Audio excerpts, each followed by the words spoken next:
All right, trouble. I heard Alright, I'm Bethany Brown, and that's my introduction speech. I'm just going to tell you guys a lot about what's important to my life and what I have going on in my past right now and the future. So first, I was born in Savannah, and I traveled a lot. I moved to Michigan when I was about a month old, and from there I lived in Tennessee, Florida, Georgia. All my family is down south, so we moved around a lot because my mom and dad were both stationed in the Navy, so I moved from family member to family member. There's my mom, my dad. They met in Pearl Harbor, and they got married in Michigan, went back to Hawaii and had my brother in Hawaii, and then moved to Georgia and had me. There's my mommy. She forced me to be in Girl Scouts when I was little, but she was my Girl Scout leader, so I guess it was okay. That's nail salon.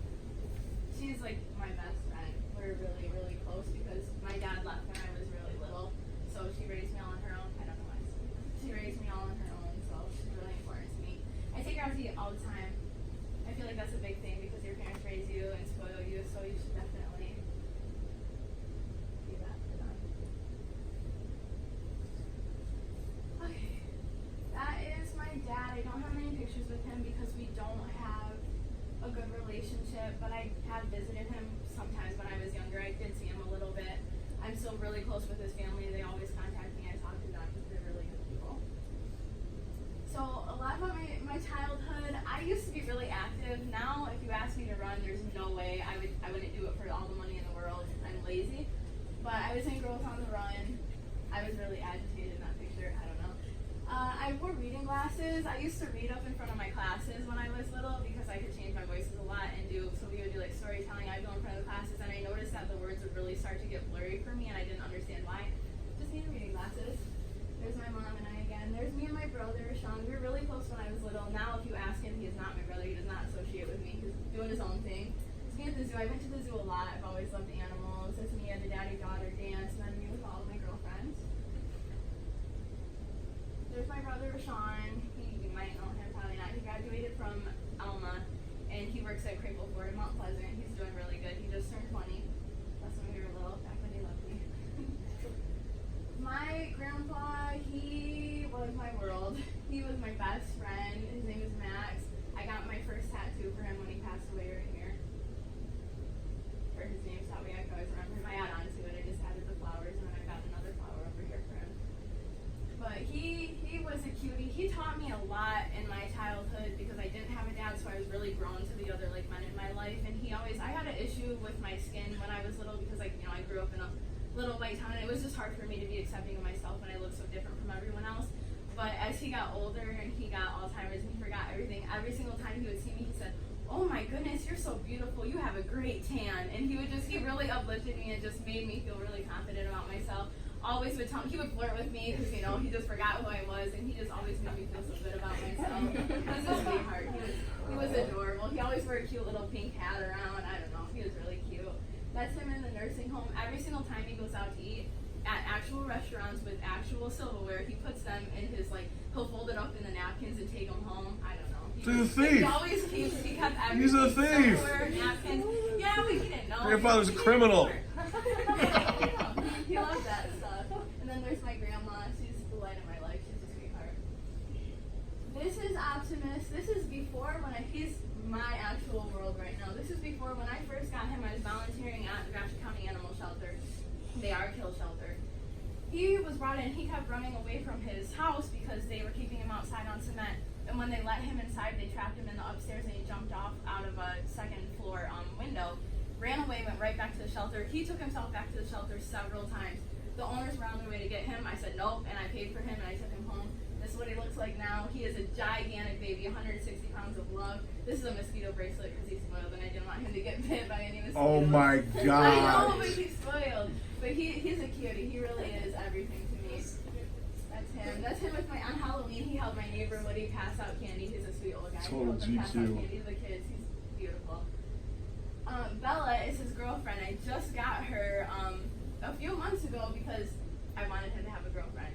And I heard about her. She was going to go, they put her in a shelter. Her owner got a girlfriend. Girlfriend didn't like Bella and her sister. Got rid of her, put her in a shelter. Shelter locked her in a cage, never gave her any attention, threw her food over the cage, and said that she was aggressive and that she attacked other animals. None of it's true. She's a sweetheart. She's like a seal. She's really Sporting the bling. What? She's got sporting bling on there. Oh yeah, they're entertained, but they love each other. She cleans him, she takes care of him. They're adorable. I have a million cats. This is not all of them. I rescue and rehome cats out of my house, so I always have a million at a time, bunch of kittens, everything.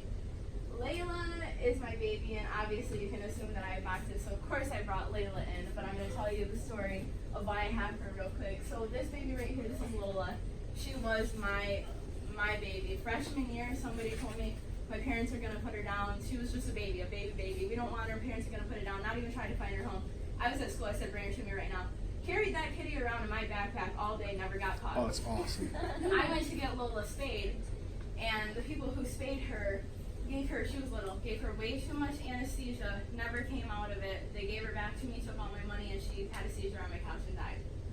So I went to the shelter, found Layla, and immediately I was like, yeah, Lola's going to live through her. I already knew it. Like, Lola, Layla, I already knew it. She already had the name. It fit perfectly. And so Layla is probably really annoyed right now. She's in this box. I would be.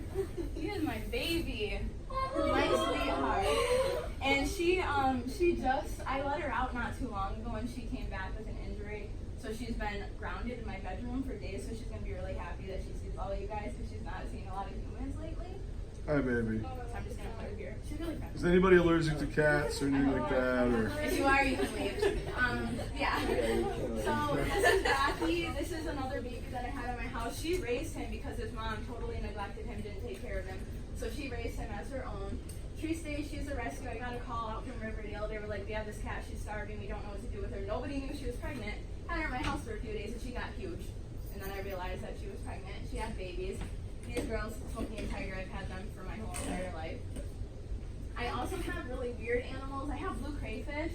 This is Philip and this is Henry. Philip just ate Henry a couple weeks ago. They got in a fight over a cucumber, and he ate him. When I came home, he was gone. Oh my God! It's really sad, but cannibals. It happened. You're cannibal crayfish. I have rats, and people think that's really, really weird. And if you're uncomfortable with rats, I'm sorry, because I also brought one. This is Sammy. This is that guy over there. He is huge. He's fat. What the hell else you got in the boxes? He's fat, but rats really are not gross at all. This guy, he bathes. His favorite food is cheese puffs and French fries from McDonald's. Like, rats are really sweet and cute, and I won't put him up on the table here, you guys, but like, I have all this snacks. They eat, healthy stuff. There's some sausage in there. Oh my God, we got a vegan rat. Yeah, rats are not disgusting. They're very cute. I have exotic animals. So, anyway, I don't have, if you can see over here, I kept my future blank because I don't want to plan anything out and try and stick to a plan. I where life takes me, I want life to take me. And, if I have babies, I have babies. If I get married, I get married. But I know for sure that I definitely want to go further into the animal path. I want to be a speaker against, for animal rights. And I'm definitely against trophy hunting. My main thing, if you ever ask me, I'm never okay with trophy hunting. I'll never be okay with it. But I would eventually like to join an international rescue team that goes and rescues on storm. And not just like cats and dogs, like the whole shebang, cows, horses, everything. I want to go and rescue a bunch of big old animals. So if you want to look at this, I'll keep it in here. There's just kind of all the important people in my life and a lot of pictures that were up there. And if you want to put my cat, she's somewhere. just don't open the door, please, because she will take off. All right. Thank you. Nicely done. Nicely done.